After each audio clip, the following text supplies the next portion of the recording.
Hey, what's going on, guys? Eric here, back with another lesson for you. In this one, I just want to talk to you about a few ways that you can spice up your drumming in church. Now, I don't mean busting out some crazy chops and fills in this lesson. I want to talk to you about adding some texture, adding some different feels, some percussive elements in your grooves so that maybe if you're playing a really simple kind of mellow song or you're playing on a simpler setup, how can you still add nice percussive elements to your grooves that really fit the song and make the music feel good? So I'm a born-again Christian. I go to church every Sunday. I have the blessed opportunity to play for my church, and I love that. So I'm sure there's a lot of you guys out there that also play for your church as well, and I want to give you an opportunity to kind of think about your drumming as your own little ministry, a way that you can really make the best of it.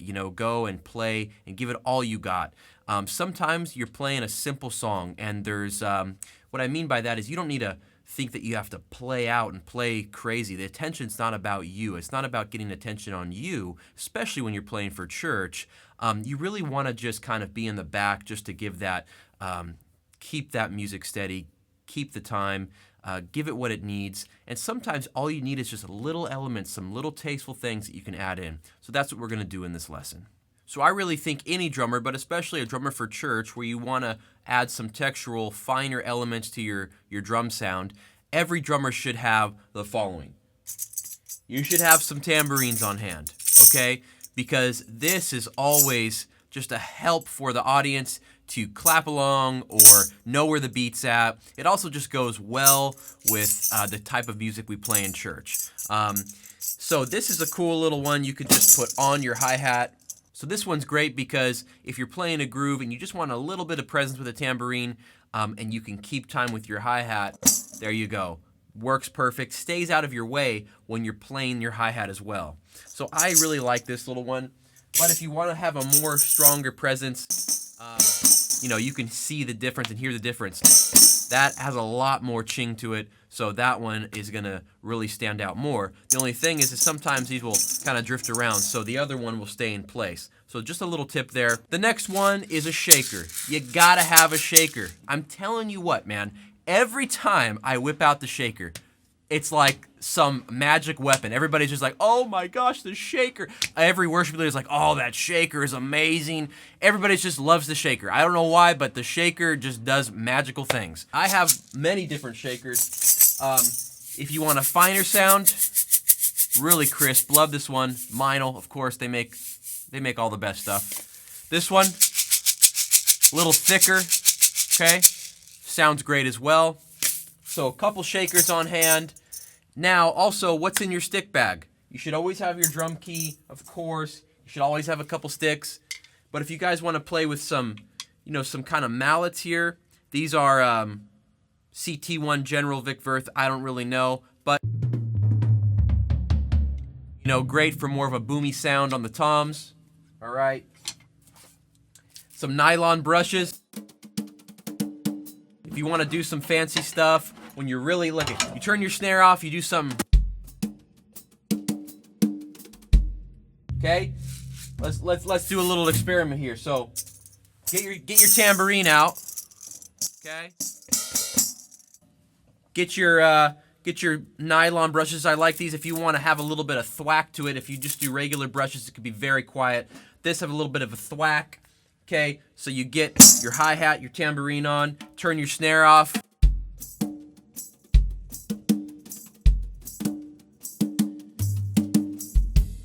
Okay, if you really want to start off the song really light, just percussive, it's a great way to go. Then you put these aside, you get your sticks out, and you put in the groove later. Just a couple ideas here. Now, another thing I really think that you need to practice as a drummer, whether you're playing for worship or you're playing for whatever music, it's always good to be able to keep time with your hi-hat while you're playing. It's just good for you. It's good for the rest of the band. It just builds independence. Now, if you put a tambourine on your hi-hat, now you have another voice on the set, right? So that's going to be another benefit. Now, this goes back to the worship music. Say you just want to add some more percussive elements. Well, being able to keep time with your hi-hat makes your groove sound a lot more interesting, especially if you're playing like a tom groove with a shaker or something. Let me give you an example of that. So let's just say, let's put our little bigger hi-hat on here, our tambourine on here, And it's always good to have some type of like little seat with a pad, something that's quiet next to you, that you can move your percussive stuff on and off the set, because not every song you might not want to have that, so you need to quickly put your shaker down. So just for example, let's just do something off the top of my head here. We got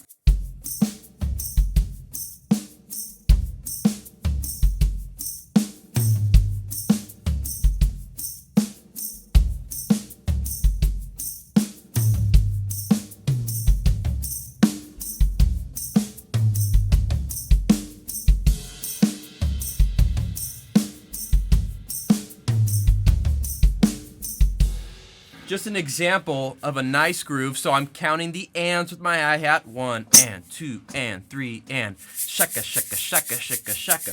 Now notice where my stick's at. I kind of like doing this because my arm needs to be down at my side anyways, and so it's not a problem for me to just tuck my stick in here. Now, so if I want to quickly put my shaker down, all I got to do is reach over, grab my stick. So, for example,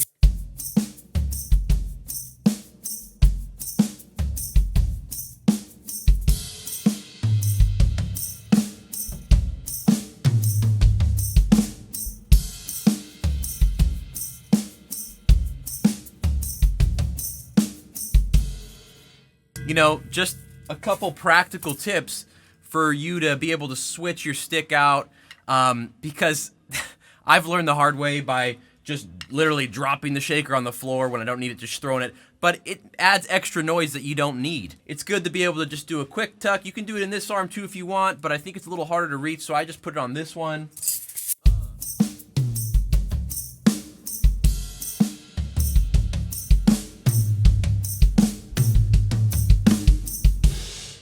Now, another thing you can do as I'm talking, make use of your cross stick, okay? Make use of your rim, your cross stick, a muted snare with your hands on it.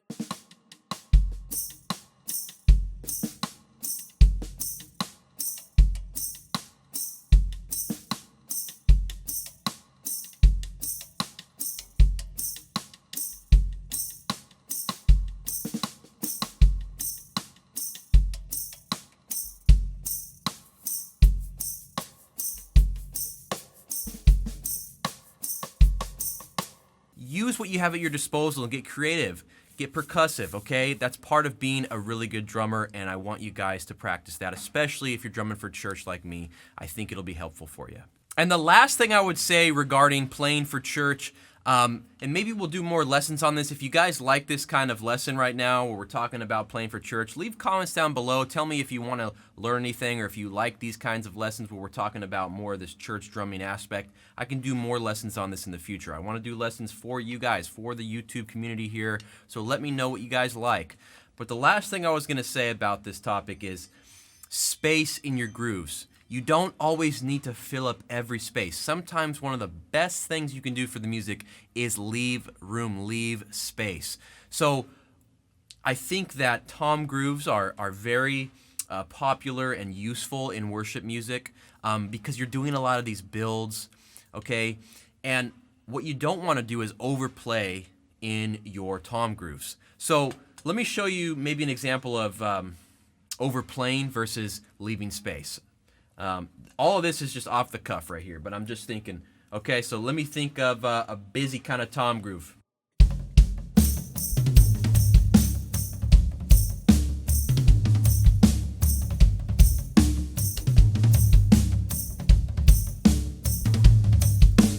You got a lot going on there. You got, sometimes you just think, I gotta build it up. I gotta play a lot. Now, let me show you maybe a more musical way, a way that's a little bit more spacious.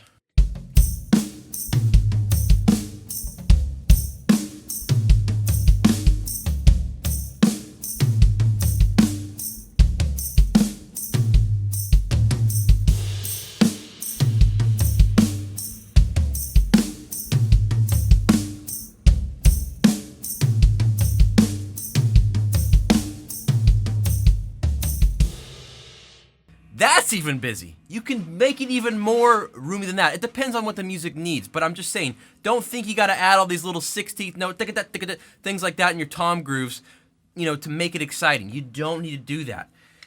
you want to just play nice and solid and consistent and let the music breathe, let the groove breathe. And when you're doing your builds, you know, it doesn't need to be, it can be,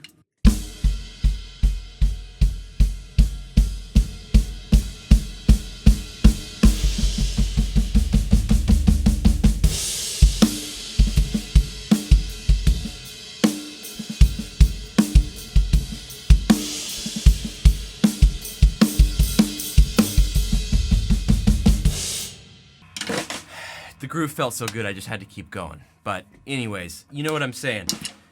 Just eighth notes, and then you keep your kick quarter notes, and then right at the very end you bring in the eighth note kicks. So, you know, leave room for your long builds so that you have that anticipation, that climax building, okay? Just little musical tips, guys. You probably already are aware of these things, but I'm just throwing out something, another idea that just came to me. So anyways, guys, that's going to do it for this short, sweet lesson. So, you know, like I said, it wasn't some formal thing. We're not going over any charts today. We're just doing some quick thing on playing better for church, adding some percussive elements.